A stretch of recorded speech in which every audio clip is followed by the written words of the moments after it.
Hey guys, welcome back to my blog and welcome back to my channel. তো আজকে যে black কালারের শাড়িটা আমি পরেছি এটা আমার শাশুড়ি মায়ের শাড়ি। তো আমি ফার্স্ট টাইম আজকে আমার শাশুড়ি মায়ের শাড়ি পরেছি। তো তোমরাই বলো শাড়িটা পরে আমাকে কেমন লাগছে। তো শাড়িটা কিন্তু খুব সুন্দর আর ভীষণ হালকা শাড়িটা পরে। তো আজকে যে ব্লগটা দেবো সেটা অবশ্যই রান্নারই ব্লগ দেবো। আজকে আমি রান্না করব কাটাপোনা মাছের ঝোল আর বাঁধাকপি। তাহলে চলো এবার ঝটপট রান্নাটা করে নেওয়া যাক।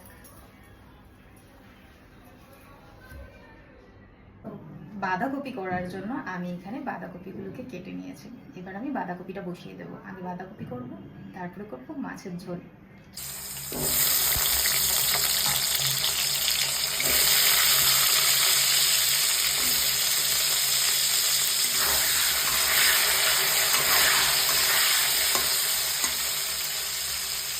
একটা টমেটো আর এদিকে আমি 4টে কাঁচা লঙ্কা পেস্ট করে নিচ্ছি। আলু ভাজা হয়ে গেছে, এবার আমি আলুগুলোকে তুলে নেব। ফোড়নে আমি দিচ্ছি সামান্য পরিমাণে জিরে, তেজপাতা আর একটু শুকনো লঙ্কা আর একটু কুচনো আদা। আগে আমি আদাটা দিয়ে দিলাম। এইবার আমি বাদবাকি দিয়ে দিলাম মশলাগুলো। কাঁচা লঙ্কা টমেটোর পেস্টটা আমি এবার দিয়ে দেবো।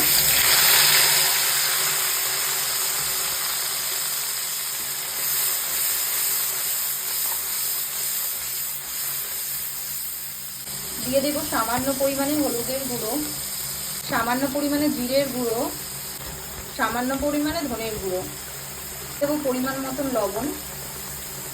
এবার ভালো করে ভাজা ভাজা করতে হবে মশলাটাকে।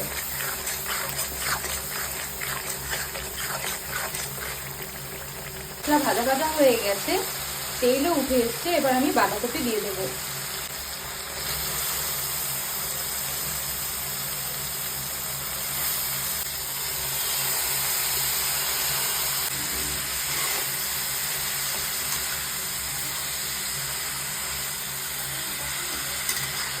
ভালো করে একটু নাড়াচাড়া করে নেব।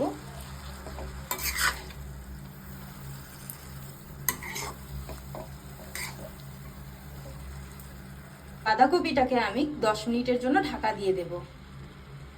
মাছের ঝোল করার জন্য আমি এখানে 2 পিস মাছ নিয়ে নিয়েছি। মাছ দুটোকে আমি লবণ আর হলুদ মাখিয়ে নিয়েছি। গরম হয়ে গেছে, এবার আমি মাছটাকে ভেজে নেব।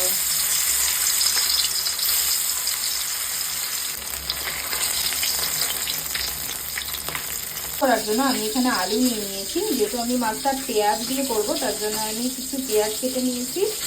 আর আমি একটু আদা, রসুন, টমেটো আর কিছু লঙ্কা নিয়ে নিয়েছি। এগুলো আমি পেস্ট করে নেব। মাছ ভাজা হয়ে গেছে, এইবার আমি মাছগুলোকে তুলে নেব। আমি আলুগুলোকে ভেজে নেব।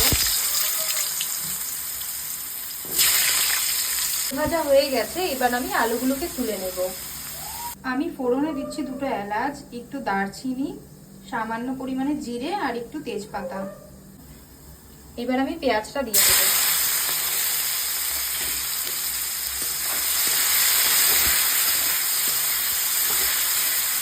পেঁয়াজ ভাজা হয়ে গেছে, এবার আমি পেস্ট করা মশলাটা দিয়ে দেব।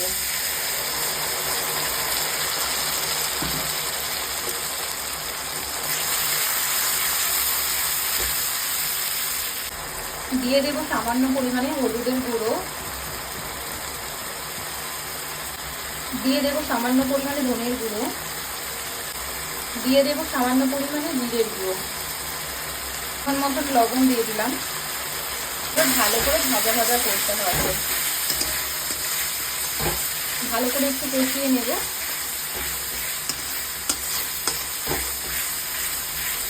মাছ আমার হয়ে এলো, কিন্তু এখনো পর্যন্ত বাঁধাকপি হলো না। বাঁধাকপি হতে কিন্তু অনেক সময় লাগে। এখনো হবে বাঁধাকপিটা। তো আমি আরো 10-15 মিনিট ঢাকা দিয়ে রেখে দেব। আমি কিন্তু বাঁধাকপিটা ঢাকা দিয়েই করছি। মশলা কষে গেছে, এবার আমি আলুটা দিয়ে একটু ভাজা ভাজা করে নেব।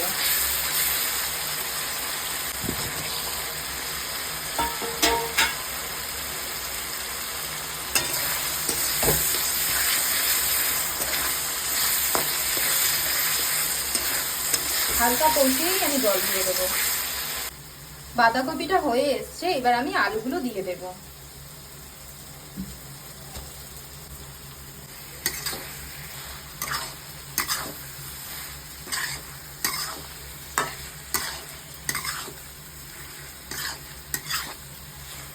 কষে গিয়ে তেল বেরিয়ে এসেছে, এবার আমি জল দিয়ে দেবো পরিমাণ মতন।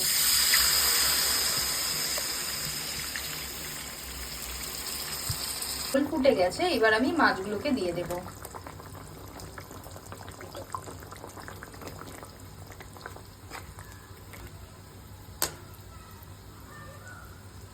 সামান্য পরিমাণে চিনি দিয়ে দিলাম।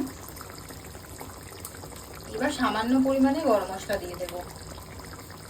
মাছ রান্না হয়ে গেছে, এবার আমি মাছটাকে নামিয়ে দেব।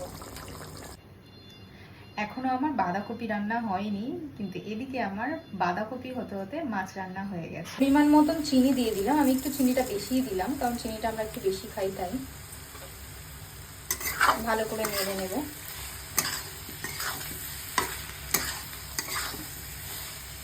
এইবার আমি বাঁধাকপিটা নামিয়ে নেব। বাঁধাকপি হয়ে গেছে। ভিডিওটি ভালো লাগলে লাইক আর শেয়ার করে দিও, আর চ্যানেলটাকে সাবস্ক্রাইব করে দিও। টাটা।